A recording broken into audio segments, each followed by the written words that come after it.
혹시 알고 계신가요? 천년도 더 전, 한반도에서 바다를 자유롭게 누비던 왕이 있었다는 걸요.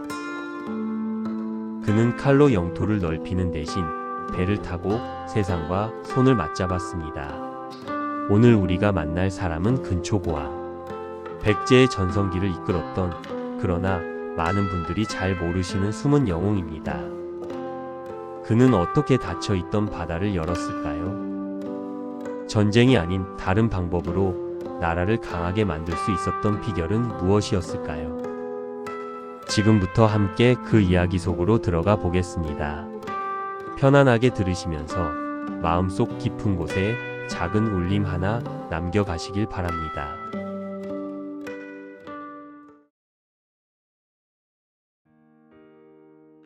근초고왕. 이름부터 낯선 분들도 계실 겁니다.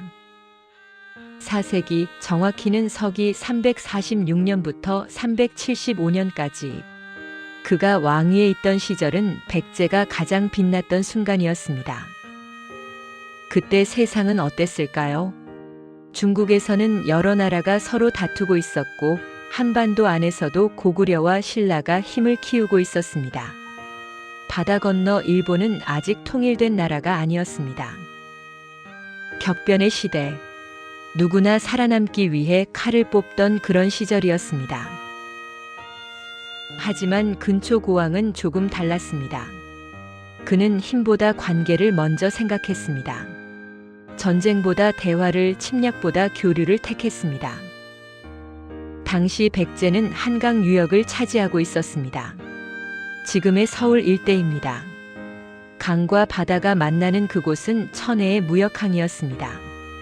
근초고왕은 그 지리적 이점을 정확히 알고 있었습니다. 바다는 장벽이 아니라 통로다. 그의 생각은 거기서 시작되었습니다.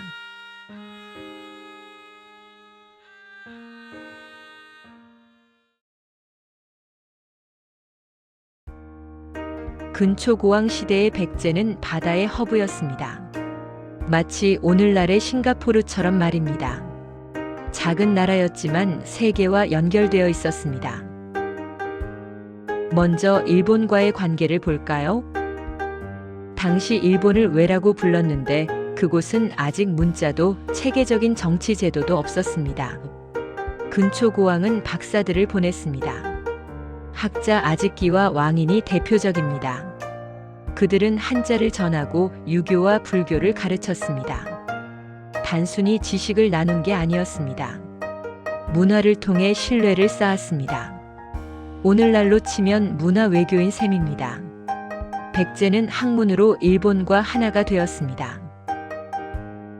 중국과의 관계도 흥미롭습니다. 당시 중국은 동진이라는 나라가 남쪽을 지배하고 있었습니다. 근초고왕은 정기적으로 사신을 보냈습니다. 조공이라는 이름이었지만 실제로는 무역이었습니다. 비단, 책, 새로운 농업 기술. 백제는 이런 것들을 받아들이고 대신 금, 말, 공예품을 주었습니다. 서로를 살리는 관계였습니다. 더 놀라운 건 바다 항로를 개척했다는 점입니다. 한반도에서 중국으로 또 일본으로 가는 안전한 뱃길을 만들었습니다. 폭풍우와 해적의 위험을 뚫고 백제의 선원들은 바다의 지도를 그렸습니다. 그 덕분에 백제는 동아시아 무역의 중심이 될 수 있었습니다. 오늘날로 치면 국제공항 허브 같은 역할이었습니다.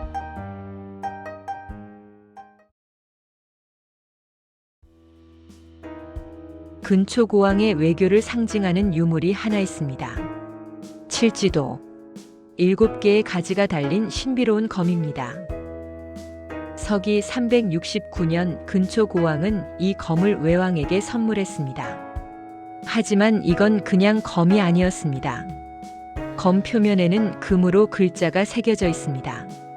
백제왕이 외왕을 위해 만든 100번 단련한 칼. 금을 철에 새겨 넣는 기술, 금상감이라고 합니다. 당시로서는 최고 수준의 기술이었습니다. 평범한 선물이 아니었습니다. 메시지가 담긴 선물이었습니다. 당시 검은 권력의 상징이었습니다. 왕만이 가질 수 있는 보물이었습니다. 근초고왕은 그 검을 선물함으로써 이렇게 말한 겁니다. 우리는 동등한 관계입니다. 나는 당신을 존중합니다. 오늘날로 치면 어떨까요? 중요한 계약을 맺을 때 단순히 서류만 주고받지 않습니다. 식사를 함께하고 선물을 교환하고 마음을 나눕니다. 근초고왕도 마찬가지였습니다. 칠지도는 단순한 물건이 아니라 신뢰의 징표였던 겁니다. 놀라운 건 그 검이 지금까지 남아있다는 겁니다. 1600년이 넘는 세월 동안 일본 이소노카미 신궁에서 국보로 보관되고 있습니다. 검은 녹슬었지만 그 안에 담긴 우정은 여전히 빛나고 있습니다.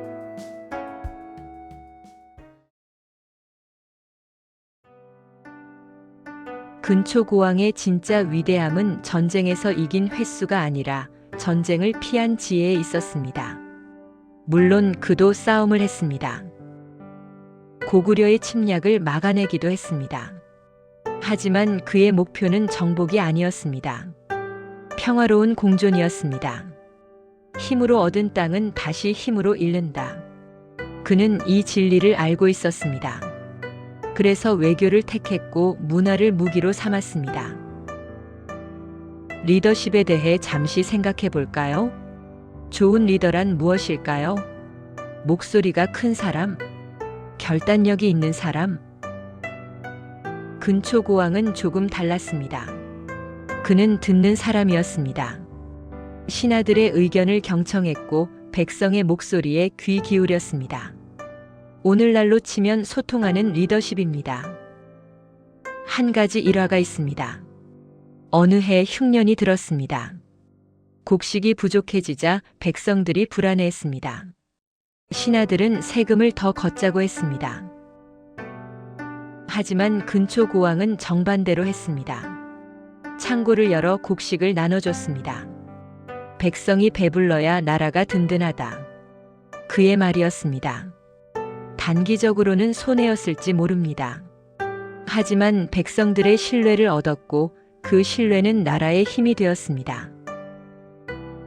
오늘날 기업들이 말하는 지속 가능한 성장과 비슷합니다. 당장의 이익보다 장기적인 관계를 중요하게 본 겁니다.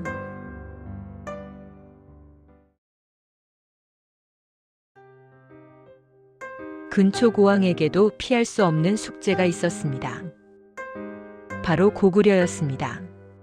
북쪽의 강대국 고구려. 그들은 끊임없이 남쪽으로 영토를 넓히려 했습니다. 369년 역사적인 전투가 벌어집니다. 근초고왕은 군대를 이끌고 평양성을 공격했습니다. 그 전투에서 고구려의 고국원왕이 전사합니다. 백제의 대승이었습니다. 하지만 근초고왕은 여기서 멈췄습니다. 평양을 점령할 수도 있었지만 그러지 않았습니다. 왜였을까요? 그는 알고 있었습니다. 완전히 이기는 것보다 균형을 유지하는 게 더 중요하다는 것을요. 고구려를 너무 약하게 만들면 북쪽의 다른 세력이 내려올 수 있었습니다. 적절한 긴장 관계가 오히려 안정을 가져온다는 것. 오늘날로 치면 세력 균형이라고 합니다. 국제 정치학에서 말하는 핵심 원리입니다. 근초고왕은 1600년 전에 이미 그걸 실천하고 있었던 겁니다. 경쟁자를 존중하는 것, 적이라도 완전히 무너뜨리지 않는 것, 이것도 지혜였습니다.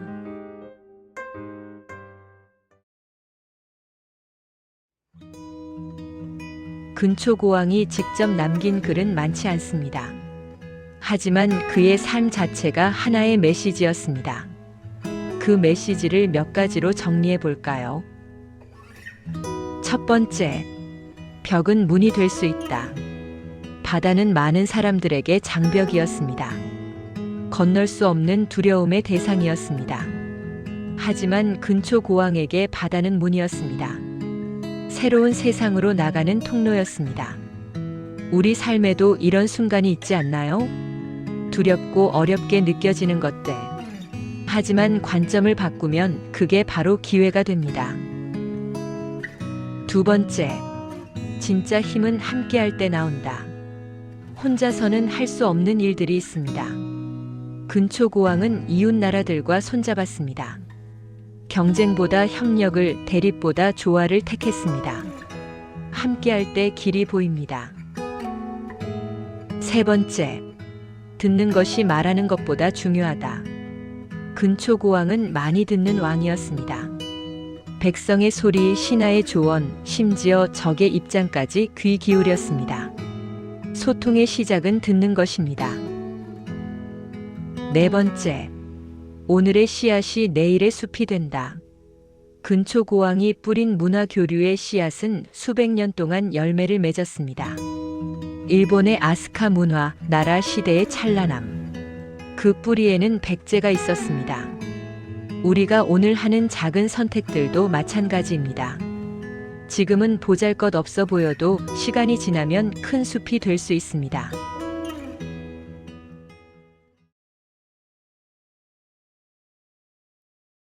근초고왕의 이야기가 오늘 우리에게 무슨 의미일까요? 천년도 더 지난 옛날 이야기가 지금 이 순간과 무슨 상관이 있을까요? 생각보다 많은 것들이 연결되어 있습니다. 직장에서 힘든 날을 보내고 계신가요? 근초고왕처럼 듣는 것부터 시작해 보세요. 상대방이 정말 원하는 게 무엇인지 귀 기울여 보는 겁니다. 그것만으로도 많은 것이 달라질 수 있습니다. 새로운 도전 앞에서 두렵습니까? 이직, 창업, 새로운 관계. 근초고왕은 바다를 두려워하지 않았습니다. 미지의 세계였지만 그는 배를 띄웠습니다. 여러분도 할 수 있습니다. 한 걸음만 내디뎌 보세요. 인간관계가 피곤하십니까? 혼자가 편할 때도 있습니다. 하지만 근초고왕은 알고 있었습니다. 혼자서는 갈 수 없는 곳이 있다는 것을요. 함께할 때 더 멀리, 더 높이 갈 수 있습니다. 작은 일에도 의미를 찾기 어려운가요? 오늘 한 일이 내일 어떤 결과를 가져올지 보이지 않나요? 괜찮습니다. 근초고왕이 일본에 보낸 학자들도 그랬을 겁니다. 그들은 몰랐을 겁니다. 자신들의 가르침이 수백 년 동안 꽃 필 거라는 걸요. 오늘 뿌린 씨앗은 언젠가 싹을 틔웁니다. 당장 보이지 않아도 분명 자라고 있습니다.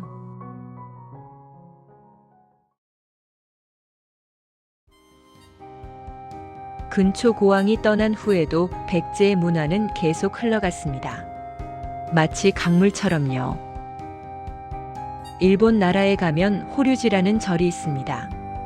세계에서 가장 오래된 목조 건축물입니다. 그 건물을 지은 기술자들은 백제에서 건너간 사람들이었습니다. 교토의 고류지에는 백제 관음상이 있습니다. 부드럽게 미소 짓는 그 불상 앞에 서면 천년의 시간이 사라집니다. 지금도 그곳을 찾는 사람들은 말합니다.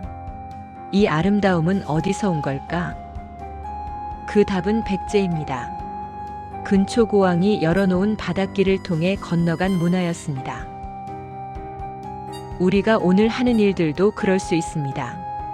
누군가에게 건넨 친절한 말 한마디, 후배에게 알려준 작은 노하우, 아이에게 읽어준 동화책 한 권. 그 모든 것들이 시간을 건너 누군가의 삶의 빛이 될 수 있습니다. 근초고왕이 그랬던 것처럼요.